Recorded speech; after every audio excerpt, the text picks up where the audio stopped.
everybody, and welcome to everybody to our lovely podcast. It's so good that everyone has joined us yet again. We have my colleagues with us, my lovely Bill and Gail in Birmingham. Good afternoon, ladies. How are you? Hi. I'm fine, thank you. You? Excellent. Yeah, really good. Very excited today because we have a guest speaker. And we have been looking forward very much to speaking to Dr. Tony Bleetman, or Tony as he's known. Tony was going to do this recording with us last week on his cruise, but due to technical issues, and there's no surprise if you're in the middle of the North Sea, unfortunately we couldn't do the recording. But we're actually on the other side of the world with him today, and he's going to talk a little bit more about that. So we are able to record this podcast. So welcome, Tony. Thank you so much for coming on. A pleasure. Lovely indeed. to meet you. So, Tony, you are an A&E consultant. That's correct. And you work for MedicsPro. How long have you been working for us now? Probably about, I would guess, 3 or 4 years. Gosh. And how many shifts do you do roughly for us a month, would you say? Well, it's decreased a lot recently due to work overseas and other bits and pieces. But at my peak, I was doing a lot, 15, 20 a month perhaps. It's gone down a little now. And any particular hospitals where you were working? I've been to Elgin in Scotland, which I like very much. That's a lovely attachment. Some work in Colchester and some other hospitals in South England. But at the moment, it's principally Colchester, and I do the occasional 5-6 day block up in Elgin in the north of Scotland. Where do you live then? Interesting, because obviously you're doing a lot of travel. Do you live in Essex? I live most of the time in Essex. I have a little place in Oxfordshire where that I really call home, and I'm talking to you today from my home in the Middle East in Israel, in Ra'anana, which is about 15 miles north of Tel Aviv, the middle-class town not far from the beach. Fantastic, lovely. Okay, so let's get straight in. So, Tony, for our listeners that are out there today, we have an amazing CV in front of us. You've obviously had a huge variance and quite a really interesting career to date. Could you just sort of talk us through, from the very beginning, what made you decide medicine, first of all, and whereabouts you trained, and just maybe sort of lead on from there as to what you've done? Sure. Well, I was born in North London, and I was sent to a private school, and I was one of 4 Jewish children in the school. We're talking the mid-1960s, it's a long time ago now.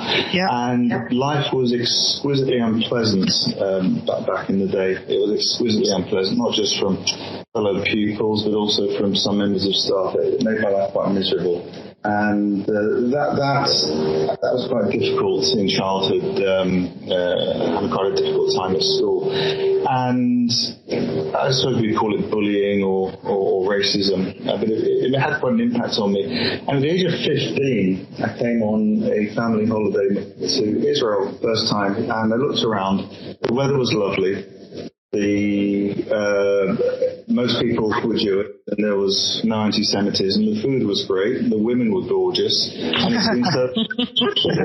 it seemed so absolutely obvious that that's where I needed to be, because I had enough of being singled out and bullied and assaulted and all the rest of it back in the day. So when I finished school, my A-levels, I came to Israel all by myself at the age of 17, and one thing led to another, and I ended up learning the language, and I went to medical school in Tel Aviv, and then after that I got drafted by the military, and I had some interesting times. I learned a huge amount serving in the military in various roles as a junior doctor, and prior to that I was in the Air Force, where I tried to become a pilot, but they quite correctly threw me out fairly early on during the training. And at the end of that army service, I frankly had enough of the Middle East. It's a bit of a pressure cooker. And I came back with a young family to the UK, and I embarked on my career in the UK, and had a really rather spectacular NHS career. I initially started out doing surgical training, and then I found that I wanted more and more to work in emergency medicine. I transferred across and completed my specialist training. I went on to have a number of consultant jobs, and I was a clinical director towards the end. And parallel to that, I got involved with pre-hospital care and emergency planning. I'd been exposed to pre-hospital care in Israel on the ambulance service and also in the military. I found that I enjoyed the problem-solving aspect of it. It's quite good fun. And I got involved with pre-hospital organizations in the UK. And then in 2003, they set up the first air ambulance with a doctor on board.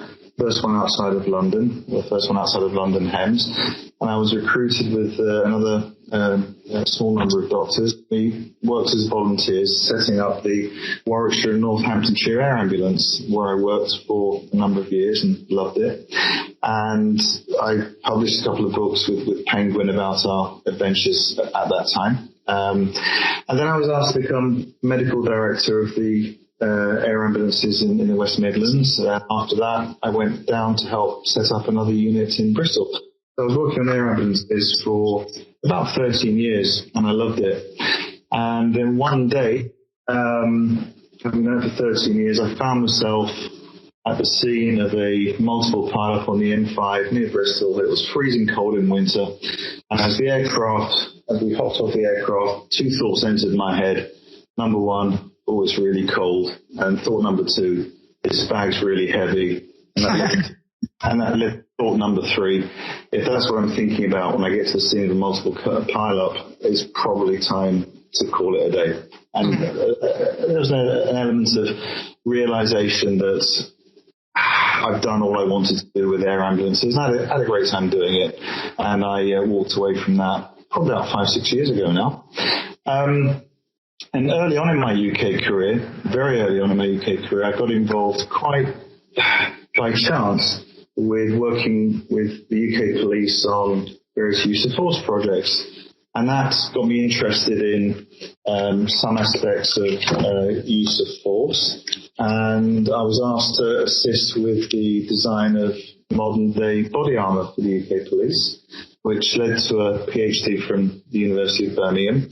And that spawned another parallel career, which was assisting organisations who use force, principally the police and prison service. And early on in my career advising the police, I got phoned up by a very irate senior police officer who was a trainer. And he said, who the hell are you getting involved telling my police what is safe and what do you understand about use of force? Now, I understand you had a military career, but that has nothing to do with use of force and police in the streets of England. So he said, you've got a choice to make. Continue what you're doing, and I will shoot you down, you'll never work again for the police, or take 3 weeks off work and come and spend it with me, and I'll train you, and then we can talk about advising the police. And I was young enough and stupid enough to accept the challenge, and I found myself rolling around the gym with police officers for three or 4 weeks. And at the end of that process, they turned me into police instructor for unarmed defensive tactics and various other bits and pieces. So I had an inkling of understanding about use of force. And from there, I got involved with mental health. I got involved with the prison service, and that's spawned a separate industry. We helped with the introduction of Taser. And as recently as today, I was helping a very large organisation in the UK with their use of force. People are very interested now in making sure that any use of force is only deployed when it's only completely necessary, that it's lawful, and that is done in the most humane, ethical and safest way so that we can reduce restraints and reduce any discomfort, humiliation, pain, injuries or, God forbid, death during restraint. So that's something that I'm actively involved with. And I'm going to Arizona again next month to assist in a police reform project via the George Floyd incident last year. There's now people trying to do something about use of force in America. So it's very, very exciting doing that. So that covers my sort of main interests. I've written a couple of books about my adventures. And I suppose closing the loop, about 6-7 years ago, I was, I suppose, at the peak of my NHS career. I was a clinical director. And several things happened at once. I became a little bit disillusioned with the way that the NHS works, some aspects of the NHS. Simple things like, from time to time, every hospital would get a transformation team or a turnaround team, which by implication, and I've been on these, so-called parachuted in turnaround teams or transformation teams, by virtue that you call them transformation teams, you're actually telling the hospital that they're in such a sorry state that they need to be transformed. So you start from a place where the people you're trying to help have a natural antagonism towards you because the NHS is telling them to their face, you're inadequate, you're useless for sending someone to do a turnaround, a transformation. So I've been on the receiving end of that, I've been on the giving end of that, and I actually am a little bit disillusioned. You work very, very hard in a clinical management role in the NHS. And it's not satisfying. Nobody ever stops and says, hey, thanks, great, good job. That never happens. There's more pressure, more demands. Failures and inadequacies are pointed out and highlighted. Small things. But no one ever stops and says, thank you very much. And you don't get paid properly for it either. So I was mulling that over, becoming increasingly dissatisfied with where I'd ended up in the NHS. And then I started to rekindle old friendships out in Israel. And I sort of turned my back on Israel for 20 years. I frankly had enough of the Middle East. And people were saying, emergency medicine here is amazing. You've got to come and have a look at it. They're looking for more senior doctors. I got on a plane and I came out, and it's rekindled that impression that I'd had all those years ago that the emergency services here are absolutely spectacular.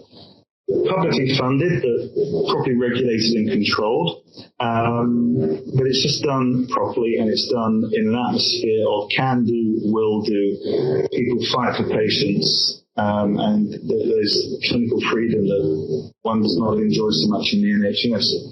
And I came back and I thought, well, yeah, why not? So I decided to take the plunge, and I resigned my NHS post.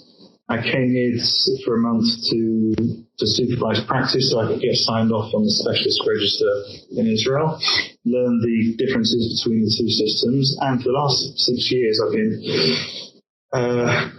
between the UK and Israel. I landed in Israel yesterday and I was at work today, this morning. And I locum a bit in the UK. And my only regret is that I didn't do it earlier. Oh, gosh. Unbelievable. I've got so many questions to you. I think probably the obvious one that we just need to probably discuss and get that out of the way is obviously COVID. So obviously, I presume you've been working throughout the last 18 months during the COVID pandemic. Were you obviously not able to travel to Israel during that period? Were you UK based?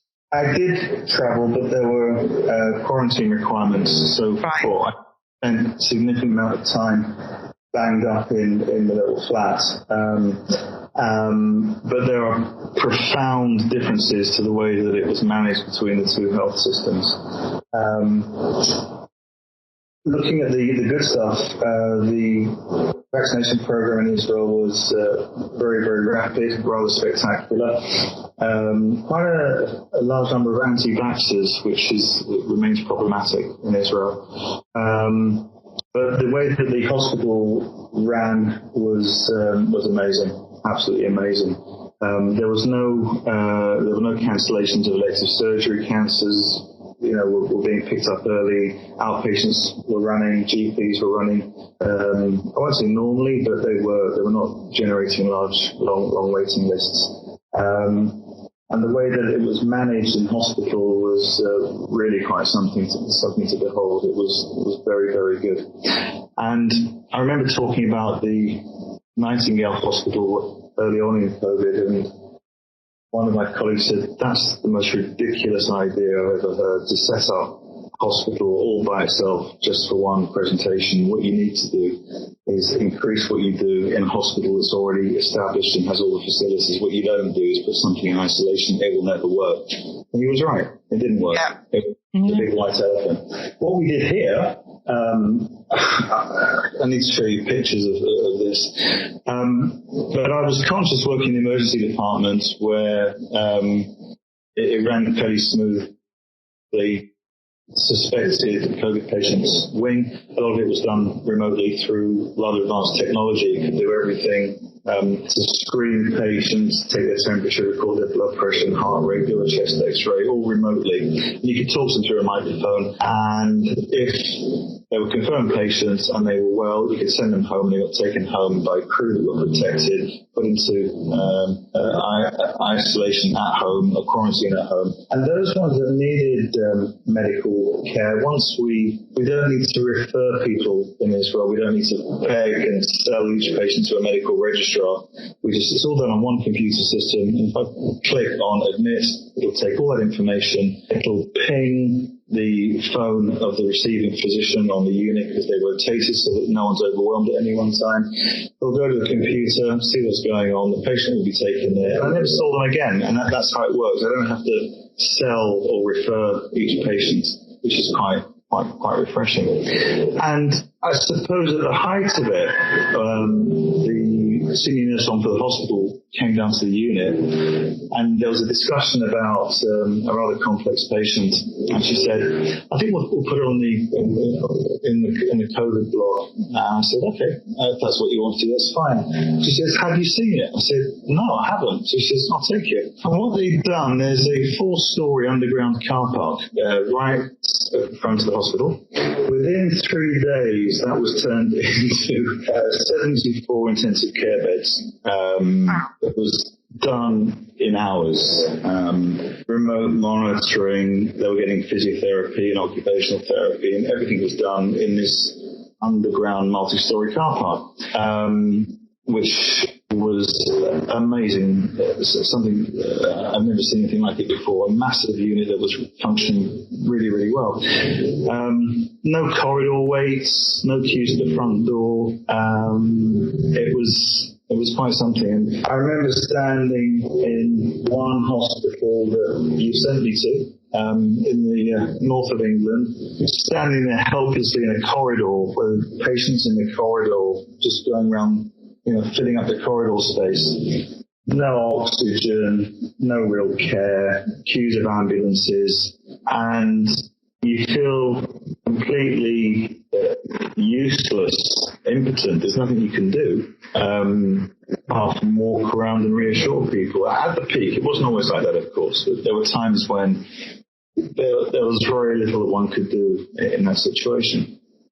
Did you find that, obviously having worked in Israel in the thick of it and then coming back to the UK, did you find it unbelievably frustrating? Were you able to give your opinion of, what you've been, the conditions and how you've been working in Israel to try and improve anything while you were doing your locum positions, or no. It was just too big a job? Now, as a locum, you're a hired gun. You're not part of the management team. You go there with some clinical experience, a bit of clinical seniority, and you're there to work, which is fine. That's what I want to do. And also, one has to, in any context, understand the culture in which you're working. If that's how the NHS is configured and wants to work and is set up, how are they going to take some part-time locum who's going to pitch up and tell them how to do it properly? It's all you're going to find is that you won't get another booking there. So I think one has to recognise the local sensitivities, the local culture, and do the best that you can within the constraints of the system in which you're working. I'm not going to go and tell people how to do the job, but you've asked me to compare and contrast, and I can compare and contrast. Yeah. And it's not all black and white. There are things here which are amazing. There are things here which I find incredibly frustrating. And vice versa. When I'm in the UK, there are things that are amazing, and there are things that are incredibly frustrating. It's not black and white, and it's not chalk and cheese. But on balance, where I work in Israel, it's a much nicer working environment, and it's also we're also driving.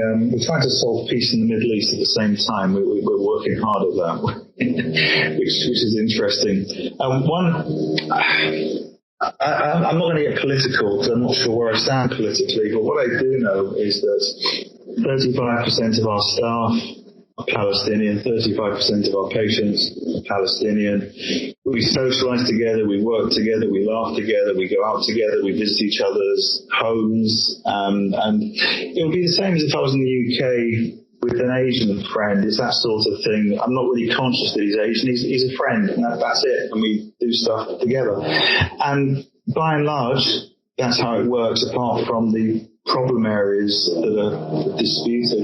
We get on fine, we get on great, and we tend not to discuss politics. We keep away from it. But we started. One of the radiologists actually was saying, people need to see that it's not all badness in the Middle East. There's a lot of good stuff. People coexisting. It's lovely in sport, in culture, in all aspects of society. We get on fine, and we're not really conscious of who belongs to who and where they come from. And so it's quite an interesting experience. And he set up a Facebook page in Hebrew and Arabic, just talking about coexistence, telling people stories, and it was quite inspiring. He said to me, "Why don't you put up a Facebook page in English? Do one in English?" I said, "Yes, that's a good idea." It wasn't a good idea. It was not a good idea at all. It was at the time when Corbyn was in the news a lot, and it was a very hot topic, and I just got lots and lots of very unpleasant posts and comments, and kind of let it go because it became quite personal. I was accused of being a stooge of the Israeli government. I was accused of being a child killer, and so on and so forth. And it wasn't helpful. It wasn't helpful. So I stepped aside from that one. It's still there, but I haven't touched it in over a year. So obviously we're living with COVID at the moment, but we're through the thick of it, I'd like to think. Has clinical practice for you as a doctor changed in any way, or have you changed your clinical practice having been through a pandemic? And that question would be to your clinical practice in the UK and Israel. Maybe one has changed and the other hasn't, or are there any differences at all? Well, in both countries, everybody wears masks. That's the first thing I find irritating. I think there's a slightly increased awareness of things. Change my practice? Probably not. We've learned a few new tricks with this new disease. But the way that I look at COVID, there's nothing tremendously new about COVID. Every few years, a new virus comes along and scares everybody. Some of us are old enough to remember the AIDS issue when it came up in the 1980s. Absolutely, yeah. If memory serves, there were pictures of tombstones falling on government information films. And people were scared of if somebody might be gay, then they're obviously going to have AIDS and you shouldn't be in the same room as them. You remember all this stuff. Absolutely, yeah, definitely. And now AIDS is no more than a minor inconvenience. And then since AIDS, we've had avian flu, swine flu, Ebola, and every so often something new comes along. This one is interesting, but fundamentally it behaves the same as any other virus. It's contagious and it causes illness and sometimes death. And the two things that determine how bad a virus might be is how contagious it is and how much morbidity and mortality it causes. When we look at COVID, it's as infectious as a common cold because it's closely related. Yep. And it does slightly more damage. When I say slightly, instead of a fraction of a percent, it's about 1.5% there or thereabouts mortality. So we're actually looking at a virus that you've got a, close to 99% chance of survival. And to me, those odds are not bad. They're not bad. I may sound callous and uncaring, but I'm not. I'm just trying to keep this thing into perspective. It's here. It's done a lot of damage. Of course, it's done a lot of damage, huge amounts of damage. But part of that damage has been caused by our reaction to it as well.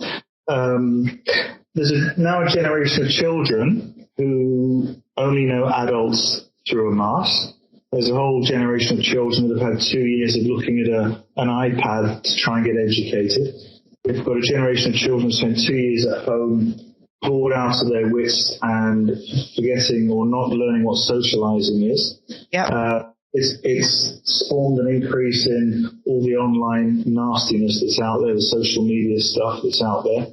It's done a lot of damage, and these are things that aren't counted in government figures, but, we need to carefully balance actions to control this thing against the damage that we cause. So it's a tricky one, and I believe, hopefully correctly, that this will behave like any other virus that we've encountered in history. It'll do some damage, we'll find a solution, we'll move on, and something else will come along in 6 to 9 years, as it often does. And there's been no surprise with in terms of the waves. A virus like that, every 16 weeks you get a wave, and these waves get smaller and smaller until they disappear, until they get herd immunity. We see it with, flu, we saw it with avian flu and SARS before that, and swine flu, same sort of thing.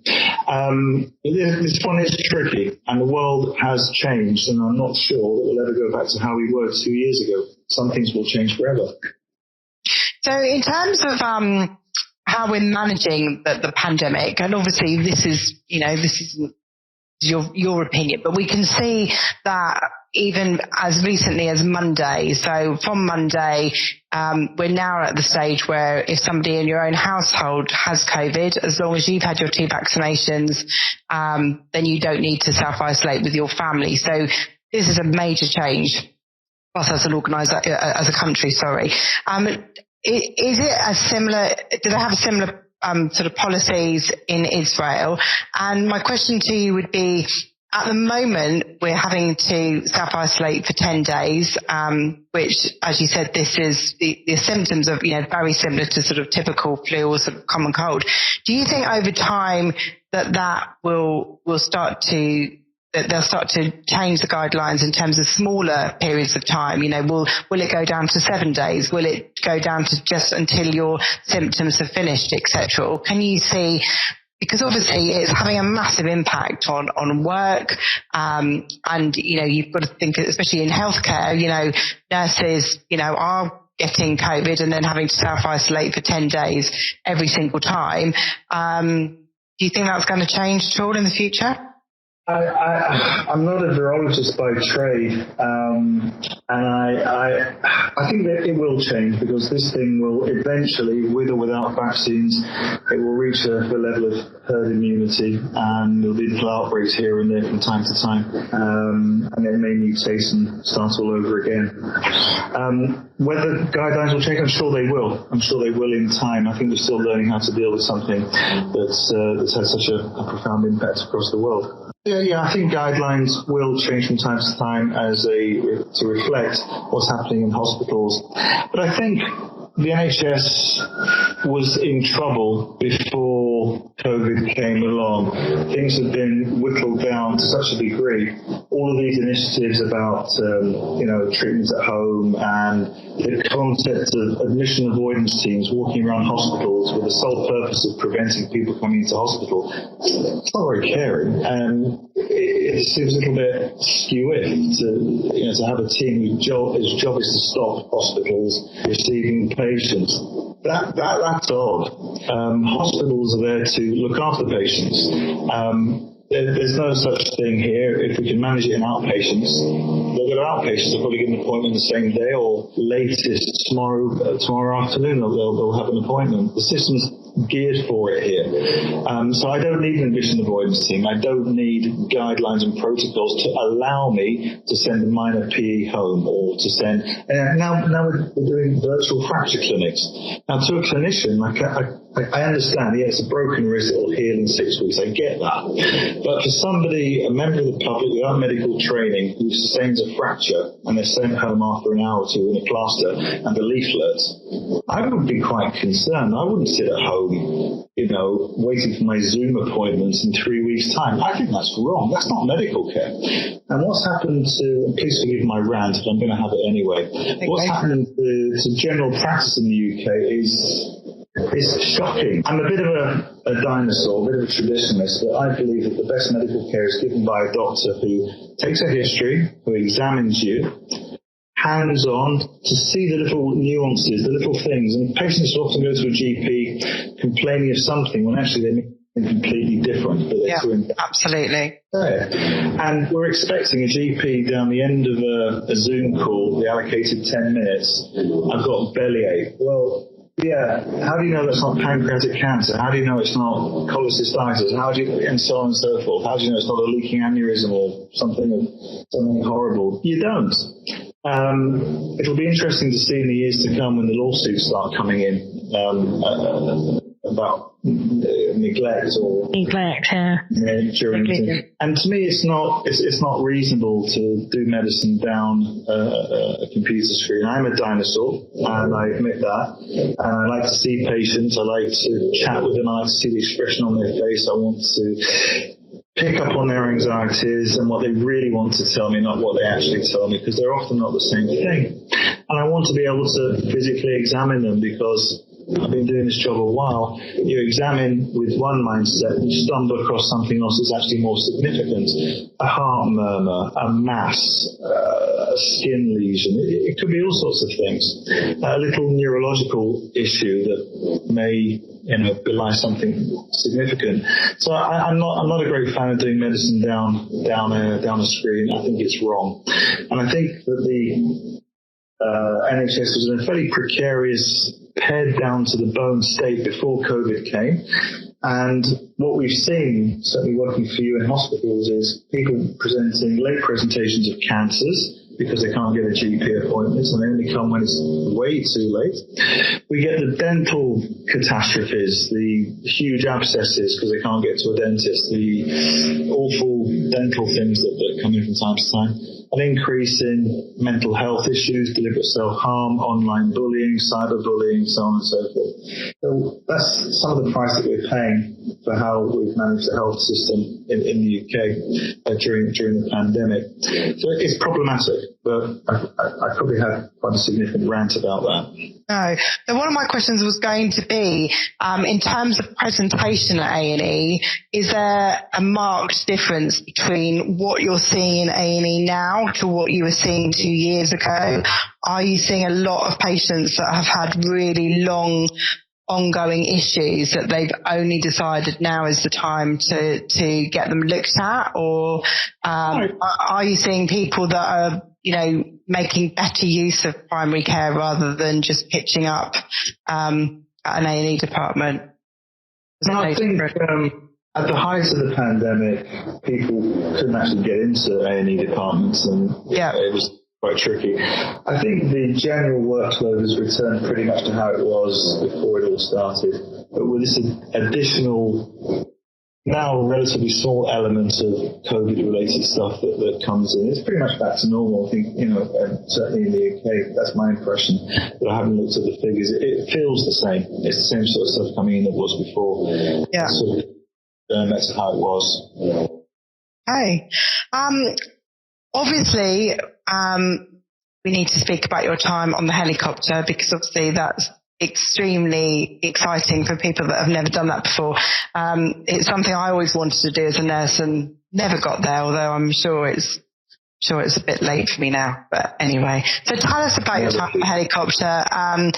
Tell us about the very first time that you went up, and was it something extremely exciting? How did you feel? Was it something that you'd always wanted to do, and this was your sort of dream come true job? Because it does sound extremely exciting with all the different incidents and accidents that you obviously went to see. Obviously, taking into account that obviously this is very serious and people are obviously in great danger at that time, but there's probably no getting away from the adrenaline rush that it must have given you. Well, I've always had an interest in aviation. I mean, I was thrown out of the Air Force many years ago, but I was flying helicopters at the time, so I quite liked helicopters very much. And when I came back to the UK, I did a private pilot's license and I flew as a hobby. So aviation's always been something that I've enjoyed.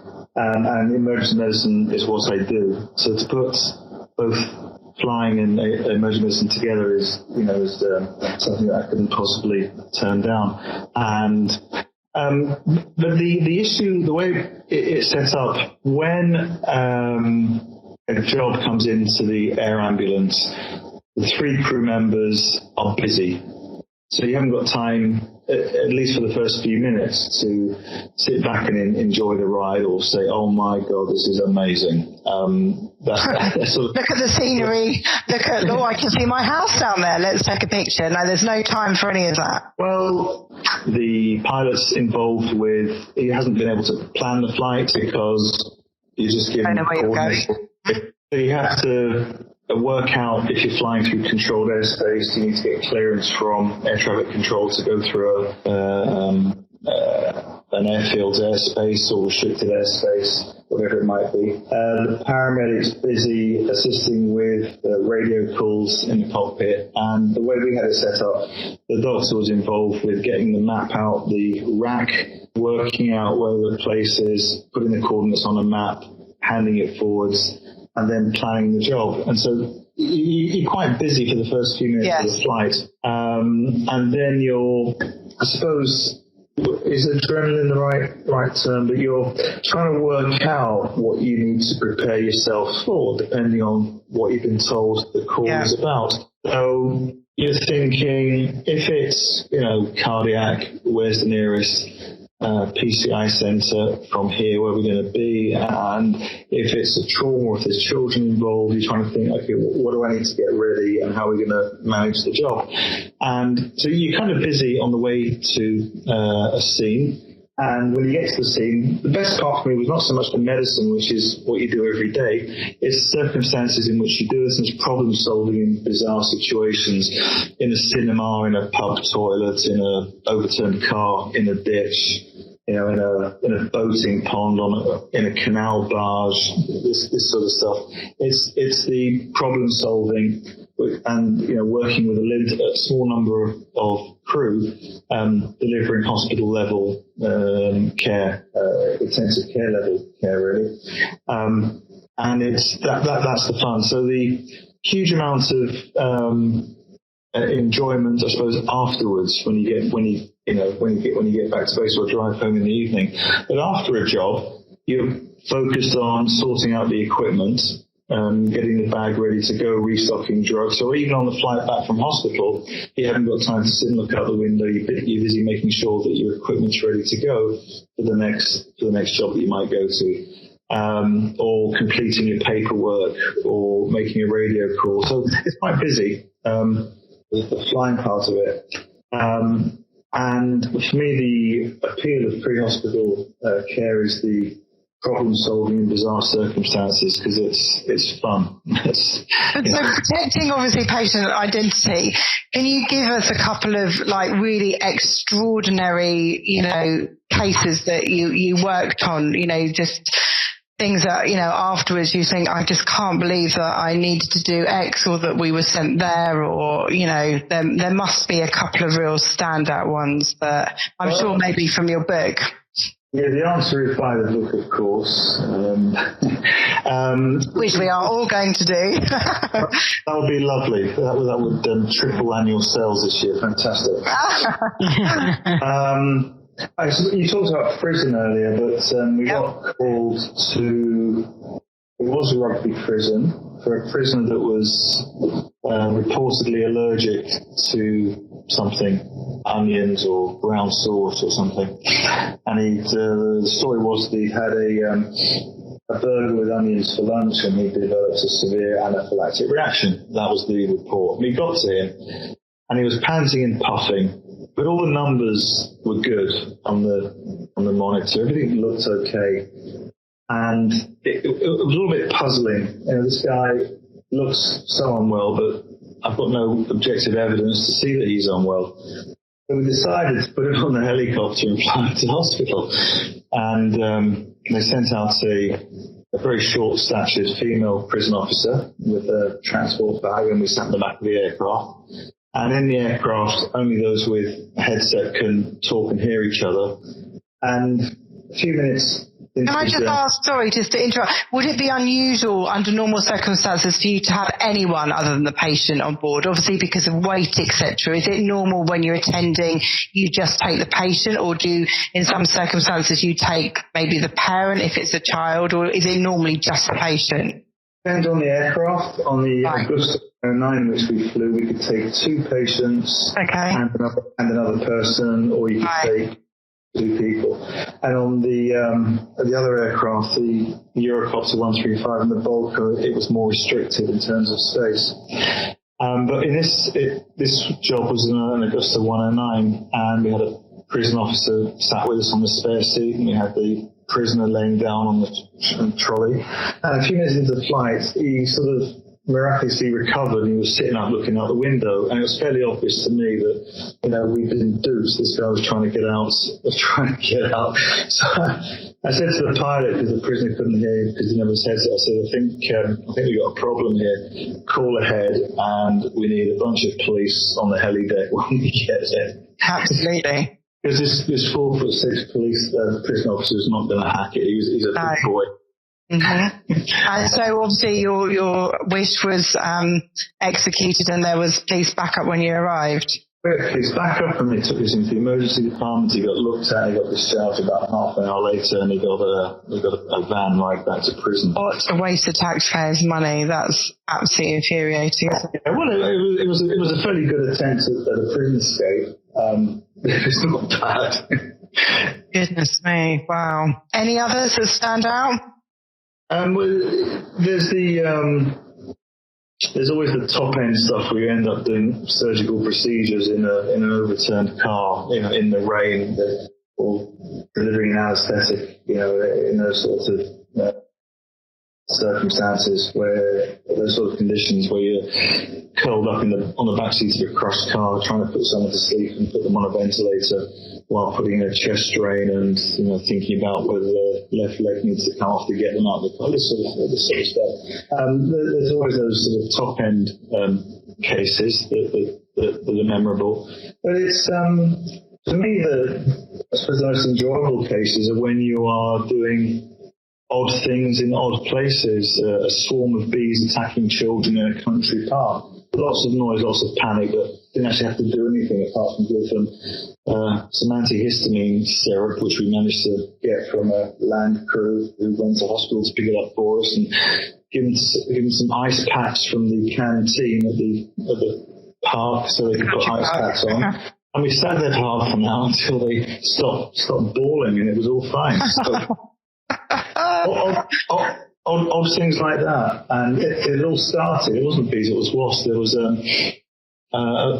very engaging, I suppose, guide at this national park.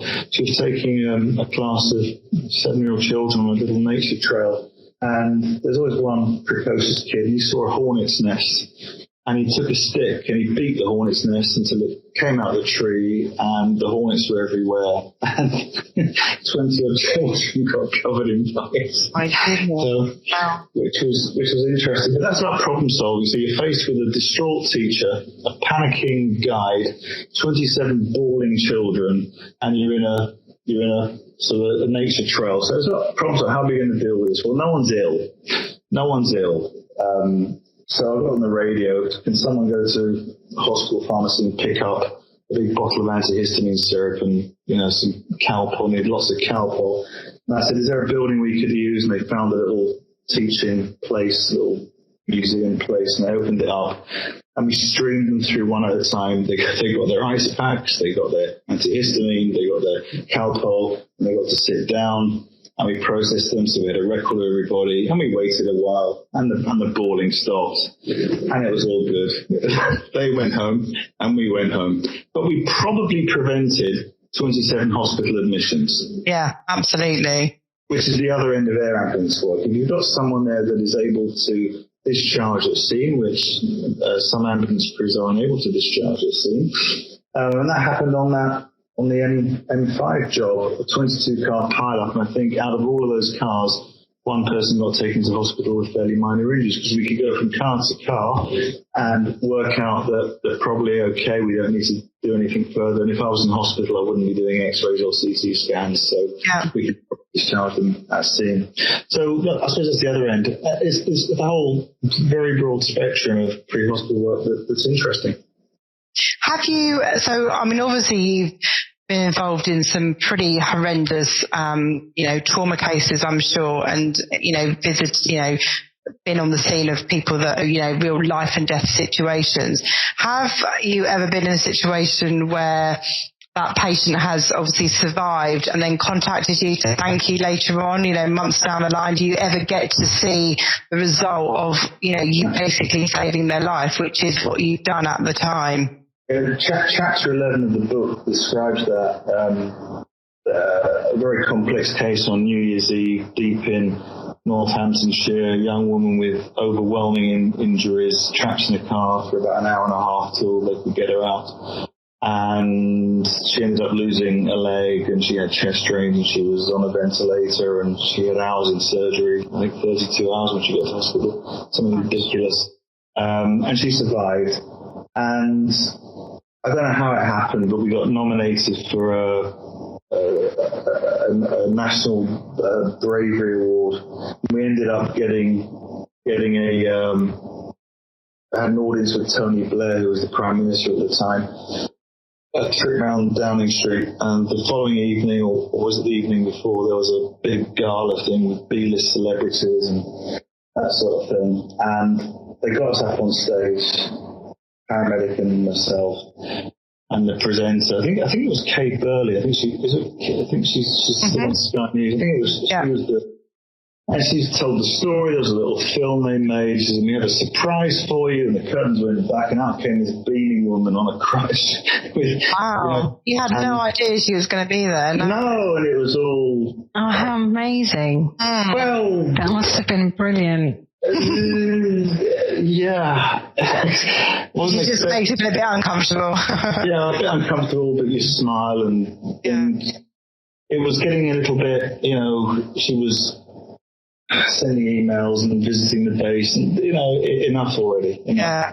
It must be hard, though, because genuinely, it must be hugely overwhelming when, one or two people have generally made the difference to you being here or being not. And, literally seconds later, a different member of crew, it could be a completely different story. It's literally like that sliding doors moment, isn't it? Where, it's make or break time. And as modest as you may be, you're the person that is literally making those decisions and can make or break, whether someone's going to make it or not.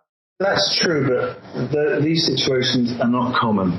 A lot of pre-hospital work, it's not do or die, it's not like that. A lot of it is expediting care. Most people would survive. It's just the small minority of top-end cases where the dramatic ones, and they're not that common, but they do happen. They definitely do happen. But it happens in hospitals as well. There's no major difference. As I said before, the medicine's pretty much the same, except very often in an emergency department you've got your hands tied and you can't do the things that you would do on an air ambulance, because you have to wait for a junior in intensive care to come down and tell you they've got no beds, and so you can't do it, and so on and so forth. But out in the field, you can make your own decisions, and as long as it's reasonable and within guidelines and it's in the patient's best interest, you're going to do it, and you're going to do the top-end stuff as well. But you train for it, and you practice it, and when you do it in the field, by and large, it goes well. Mm. And you've obviously touched on your books, and we obviously can't let you go today without you having a good plug, because obviously you're going to get at least 1, 2, 3, 4 of us today buying your book. So that's really going to massively, you can go away on holiday on this, I'm sure. So how did it come about? Writing these books, how did it come about? The answer is this. Prior to 1989, there were air ambulances. They were paramedic crew, and their job was to go to the field, do what paramedics do, which is amazing, and fly them to hospital. Yeah. But there was always that minority of top-end jobs where there was a skills gap. Some patients trapped, and you run out of things that a paramedic can offer. They need to be anaesthetized, ventilated, or have chest drains put in, or whatever it might be. And there was a perceived need to have a trauma doctor on board. And so London HEMS came along in 1989. They did that. They put the doctors on a helicopter to go to trauma cases within the M25. And they went for trauma, and they were amazing, and they remain amazing. But there was no one outside of London flying with doctors. And we decided in Warwickshire and Northamptonshire to do that. But we decided not just the trauma stuff, but we would go to all top-end cases where a medical presence might make a difference. So that would be the cardiology, the medical stuff, pediatrics, the whole array of presentations. And so this was a new thing. Now they're everywhere. They're all over the country, but we were the first. And back in the day, it was 2003 that we started, there was no real rule book as such. And we learned through our mistakes and through getting into trouble and through just, doing things that now would be frowned upon. But you learn because there was no book of how to do it. So I suppose we were trailblazers in the establishment of modern day HEMS. And during the course of that year or two when we were learning the hard way, a lot of funny things happened, a lot of memorable stories happened. And I started to write them down because they made me laugh and they made the crew laugh because we bonded as a crew and we remained talk about the scrapes we got into and, things we shouldn't have done and shouldn't have said. And I started writing these stories down, and my brother said, "You've got a book here," and one thing led to another. And I found myself with a book agent who agreed to take me on, and he eventually got a book deal. It did reasonably well, and I'm about to submit another one. Yeah. Okay, so can you tell us, this is hot off the press, quite literally. Are you able to share any information about this new book and when it's coming out exactly and the title? No. Nothing? No, I can't do it. I can tell you what I think I've called it. I'll have to open it. I can't remember. The first one, they keep changing the name of the publishers. The first one was called You Can't Park There. The second one was called What Could Possibly Go Wrong. And then one of them was called Confessions of an Air Ambulance Doctor, but they're all pretty much the same book. But this one is new, and I think we're calling it What Could Possibly Go Wrong Now. But that's just a working title. I'm sure the publishers will change it. So these are more stories that you've got to tell? Well, the book agent has suggested that I weave into it this bizarre lifestyle of working between two healthcare systems. And so he wants 10 chapters on what my experience is here, and 10 chapters on helicopters, and with a possible view for a third book, which will be based about the Middle East stuff. But I've got an advanced draft. I did another chapter on the plane last night, which made me chuckle. And I hope to submit it in a couple of weeks as a proposal. If they like the proposal, then the agent will try and get me a deal with a publishing house. That's how it goes. But it very much depends on what's in fashion at the time. When I first went to him, he said, "Yeah, I'll take you on, but as he called it, you're the last professional confessional that I'm going to take on because the market's full of them." Adam Kay's done well. He has done very well. Yeah, I've read his book. But I think there's a real hunger for this sort of information. I think people find it absolutely fascinating. I mean, I spoke to you earlier about the fact that I've worked in the prison service for like 25 years as a nurse, and every now and then there's a sort of prison series or a documentary, and people, call me and say, "Oh my goodness, did you watch that? How horrendous was that?" And, and I have watched them occasionally, but every time I watch them, it's just so bland is the wrong word, but it just doesn't excite me because it just takes me back to just a normal day at work, where, Joe Public watching watching these programs just like are horrified by, what they're seeing and intrigued the sort of whole dark side of life in a prison.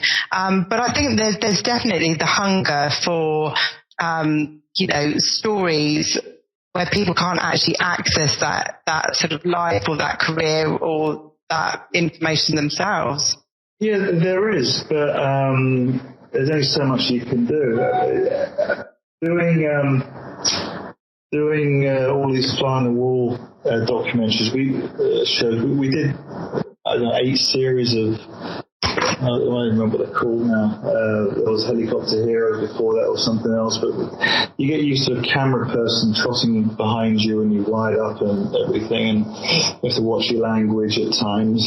I just hope they have a strong stomach, because obviously it's all very well. They are just a cameraman. They're not a medical person and being sent to lots of different quite traumatic. Here's the other problem. They film everything, but of course the top-end cases never get to TV, either because you can't get consent, because someone's too ill or too dead, or it's too gory, or it looked like a mess when it was going on. They don't want to show it, because some jobs can get chaotic and messy if you're working with a fire crew that's not working well with you, or sometimes jobs get scrappy, and you don't want that on TV, and they don't want that on TV. They want to portray you as, as angels descending from the heavens or something. So the top end jobs don't get broadcast. So what you see on these really boring fly on the wall helicopter stories is, little Jenny fell off her bike, she's got a bent wrist, her mother is distraught, and then you get the narrator saying, and Dr. John is leaping into the aircraft and flying to save Jenny. Every second could mean the difference between life or death, all this nonsense. Not at all.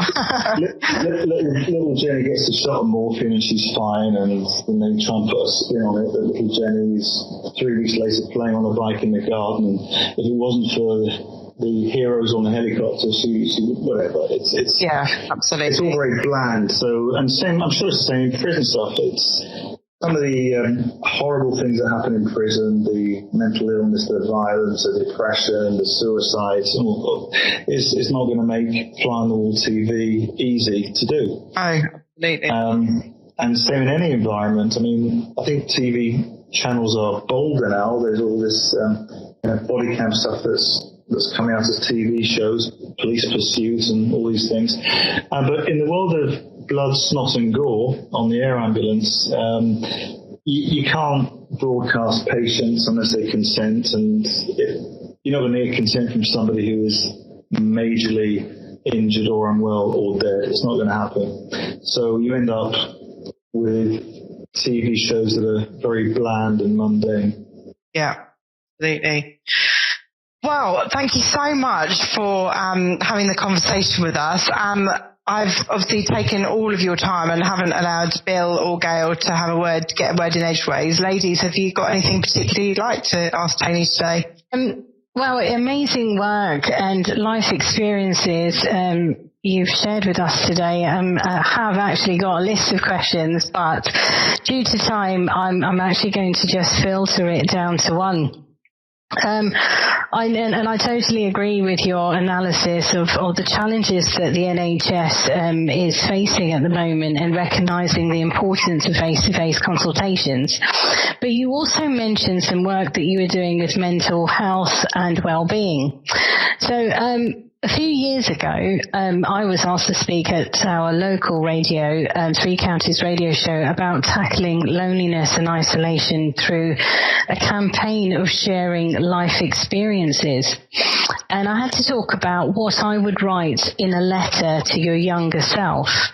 So I wanted to ask, with everything that you have accomplished, and you've got a very colourful CV.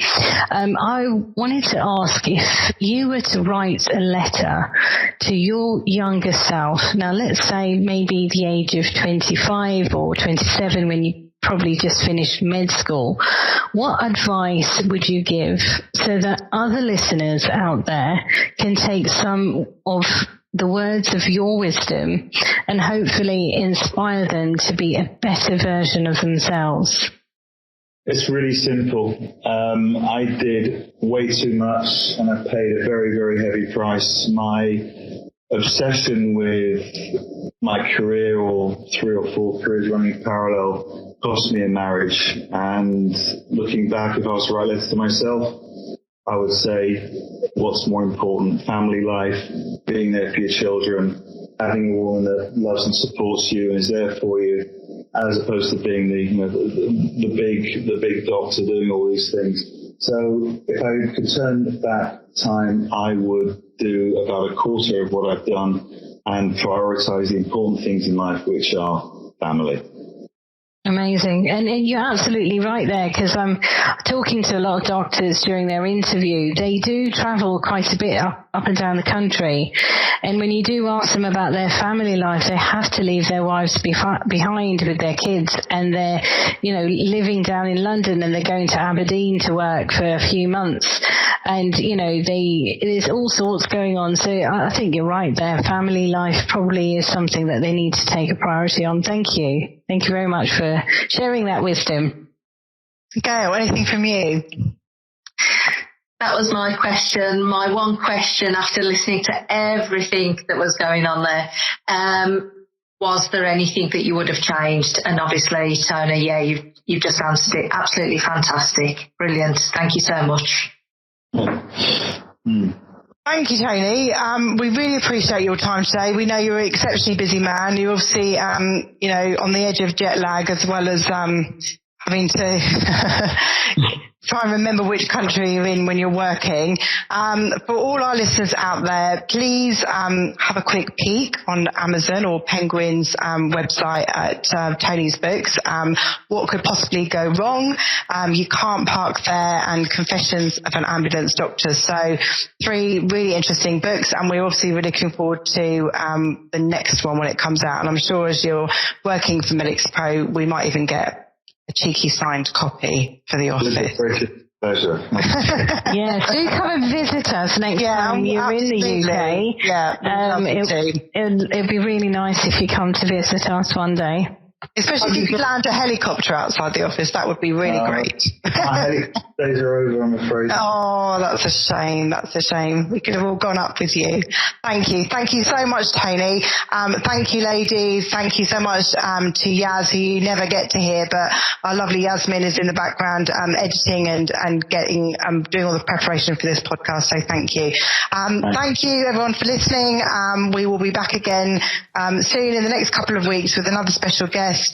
Please, obviously, as always, recommend this podcast to your friends. Keep subscribing, and thank you for your time once again. Goodbye. Bye.